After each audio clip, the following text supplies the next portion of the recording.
Happy, wonderful, winning Wednesday. I hope you're having an amazing day.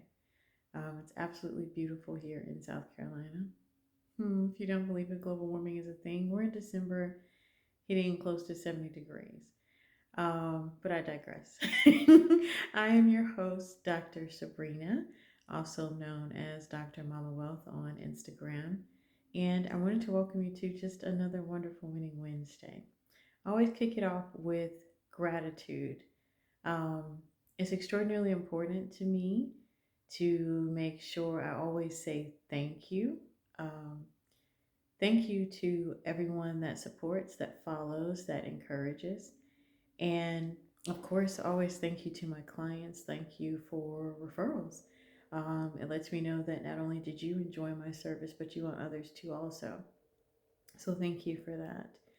Um, be announcing some new stuff either the end of this week or beginning of next week.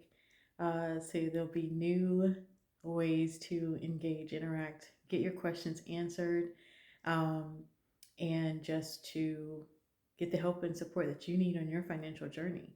So stay tuned.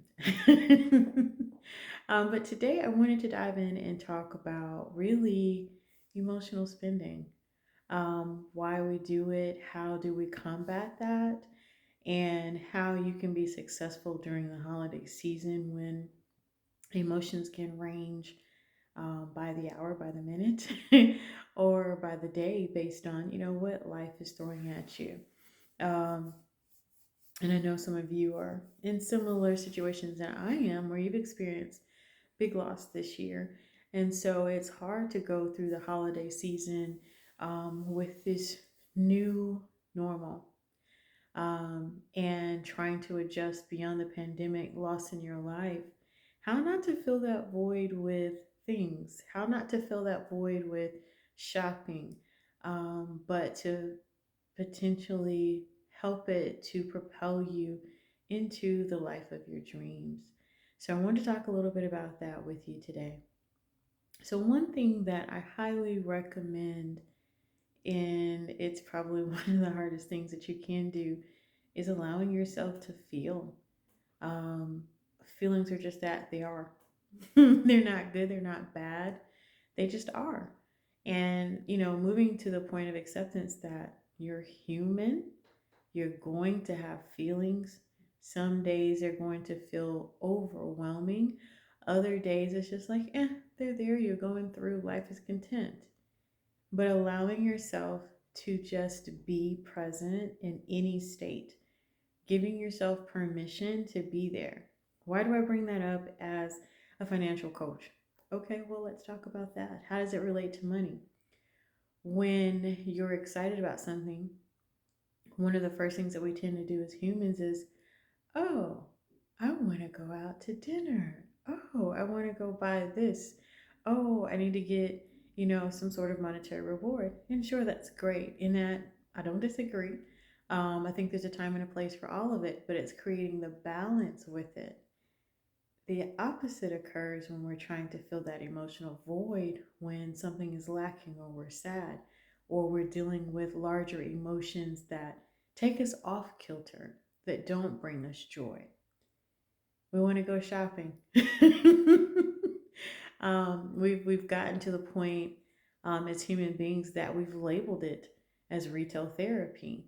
And that can be dangerous because some of us don't create limits to allow that feeling of satiation to occur without breaking the bank. We can go too far, especially talking to my women that love name brand products. Um, those things are expensive in some instances. And finding the balance with that when you're feeling emotional, if you didn't have a plan prior to having that emotion, can be daunting. It can take you out, to be honest with you. Your bills can get behind, end up borrowing money, and so forth to try to rectify the situation of a moment of trying to feel good. Very dangerous. For some people, it looks like taking expensive trips to make them feel as though they're in a different state or a different place in their life than they truly are. Um, Some, it's just a matter of going out and buying something, or for those covert spenders, is what I like to refer them as. You tend to go, oh, I didn't buy anything for me. I bought this for someone else. I wanted to make them feel good. Well, the reality is there's still a dopamine high that takes place even when you're giving a gift to someone else. However, it becomes painful when we have to sit down and face our budget and realize, "Ooh, I might have spent a little bit of the light bill. Ooh, I might have to miss out on this month's car note." However severe it may be, is individual. But I want to give you hope, even in that, and making sure that you begin to address those issues. Now, counseling, I think, is a great tool, absolutely wonderful. But if you're looking for something that's you're not ready to quite tackle at all, I get that. Or you don't want to get into maybe the bill that comes with going to a counselor. I respect that. There are a couple of different ways in which you can approach it and begin to learn how to emotionally regulate, so that you have a plan in place for those big moments and those little moments that can knock us, flat on our butts. So, what I want to encourage you to do as you're going through the holiday season and you're going through those good, bad, and other whatever they feel emotions, remember, first of all, that they're just emotions. They're not good or bad, they just are. And give yourself permission to feel. Secondly, let's talk about creating a plan. How do you tackle that moment so your go to habit begins to shift and change because you've recognized that I don't want to keep spending emotionally because it continues to put me in a place that I don't want to be in. I want to be financially free. I want to be at peace financially. I don't want to borrow. I don't want to have to go and get payday loans to cover a momentary lapse in judgment. So, a few things that you can do. One of the favorite tools that I've taught over the years to other people that I learned and applied myself is called mirror work. I shared with a potential client last week, even, and there's a book by Louise Hay, and it's called Mirror Work. And it really stops to help you identify what is that root issue. How do you start changing the record that's playing in your mind? How do you begin to address the message that is playing? How do you get it right so that you're stronger and less likely to turn to purchasing and being okay with just allowing yourself to feel? So, what I want to encourage you to do, it's a great tool to, you can get it sometimes at some libraries for free. Other times you can purchase it online through any bookstore, mainstream box store, and so forth. I would encourage you to take a moment to begin doing the heavy lifting before those moments occur. That makes you stronger in advance, wiser in advance, and more prepared for those moments. Again, it's called Mirror Work by Louise Hay.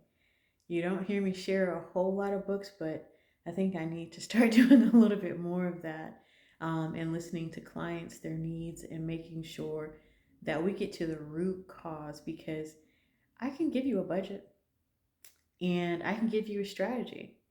But if you're not convinced in your mind that this change is sustainable, you don't have the tools to maintain the change that you're implementing, then you're going to find yourself back where you started in just a few months, and sometimes worse, because when you backtrack, it's hard to not go where you were or go even harder. So I really want to just encourage today that you take the time to begin that self healing journey. That's the first part of what I try to deal with clients about, is we've got to do the heavy lifting and talk about the healing that needs to take place within us. Whatever that message is that we're struggling with, we have to do the heavy lifting so that we can make better decisions, so that we can create strategies and actually implement them to be successful. So I hope that this was encouraging for you. Um, I get no kickback if you go buy the book. So no worries there. You can find it in a library or however you would like to. Again, it's Mirror Work by Louise Hay, and it really is taking the time to build up your strength, change the message that is playing in your mind so that you can be more successful in the things that you choose to do with your life. So I hope today was encouraging. I hope that you let me know what your thoughts are on this message. If you're going to try it, if you're going to implement it, if you're already a client that has tried it, what was your success with it? Um, it can be a little bit uncomfortable to start because talking to yourself in the mirror and loving yourself can be scary. If this is not something that's already a habit or a practice in your life, or that was even encouraged in your family structure. So it's okay to be weirded out. You need that support, DM me, I got you. I will send you encouraging messages, trust me. So I hope this helps. I really hope this helps someone to make that shift and to begin to prepare how to deal with those emotions, even beyond the holiday season, even beyond the financial aspect of things, just creating that firm, strong, loving foundation within yourself. So, my name again is Dr. Sabrina, aka Dr. Mama Wealth on Instagram. Feel free to follow me, enjoy my videos on YouTube, like, share, just be there. And I hope that I'm there supporting you the way that you need as well. Love to hear from you, love your feedback. Thank you for all the support. As always, if you keep listening, I'll keep talking. So thank you for your time, and I hope you continue to have an amazing, wonderful winning Wednesday, a great week, and a wonderful holiday season.